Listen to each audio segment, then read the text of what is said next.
প্রতি বছর হিজরি সালের 15ই মুহররম মক্কার পবিত্র কাবা ঘর ধোয়া হয়। সর্বাধুনিক ও সর্বোচ্চ মানের নিয়মনীতি অনুসরণ করে 10 জুলাই সকালে পবিত্র কাবার ইমাম, খতিব, মক্কার ডেপুটি গভর্নর এবং সৌদি আরবের হজ ও ওমরা মন্ত্রীসহ সরকারের উচ্চপদস্থ কর্মকর্তারা পবিত্র কাবা ধোয়ার কাজে অংশ নেন।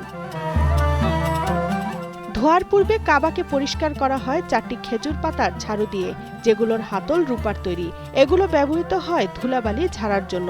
এছাড়া ব্যবহার করা হয় একাধিক তামার পাত্র ও বিভিন্ন প্রয়োজনীয় উপকরণ। এক্সট্রিম মশার কয়েল প্ল্যান্ট ফাইবার দিয়ে তৈরি, তাই সহজে ভাঙে না, সুগন্ধিযুক্ত ও নিরবিচ্ছিন্নভাবে জ্বলে। ডেঙ্গু, চিকুনগুনিয়া বাহি সহ যে কোনো মশার বিরুদ্ধে দেয় এক্সট্রিম সুরক্ষা। এই পবিত্র আচার চলাকালীন কাবার চারপাশে কড়া নিরাপত্তা ব্যবস্থা দেখা গেছে। আনুষ্ঠানিকতা শেষ হওয়ার পর আবারও শুরু হয় তাওয়াফ, কাবাকে ঘিরে 7 বার চক্কর দেওয়ার সেই গভীর আধ্যাত্মিক অনুশীলন। এই অনুষ্ঠানে অংশ নেন রিয়াদে নিযুক্ত ইসলামী কূটনৈতিক মিশনের সদস্যরাও। এই রীতি মূলত সর্বশেষ নবী হযরত মুহাম্মদ সাল্লাল্লাহু আলাইহি সাল্লামের সময় থেকে চলে আসা এক পবিত্র ধারা, যা আধুনিক সৌদি আরবেও শ্রদ্ধাভরে রক্ষিত হয়ে আসছে। এটি কাবার প্রতি গভীর শ্রদ্ধা ও ভালোবাসার এক অনন্য প্রকাশ।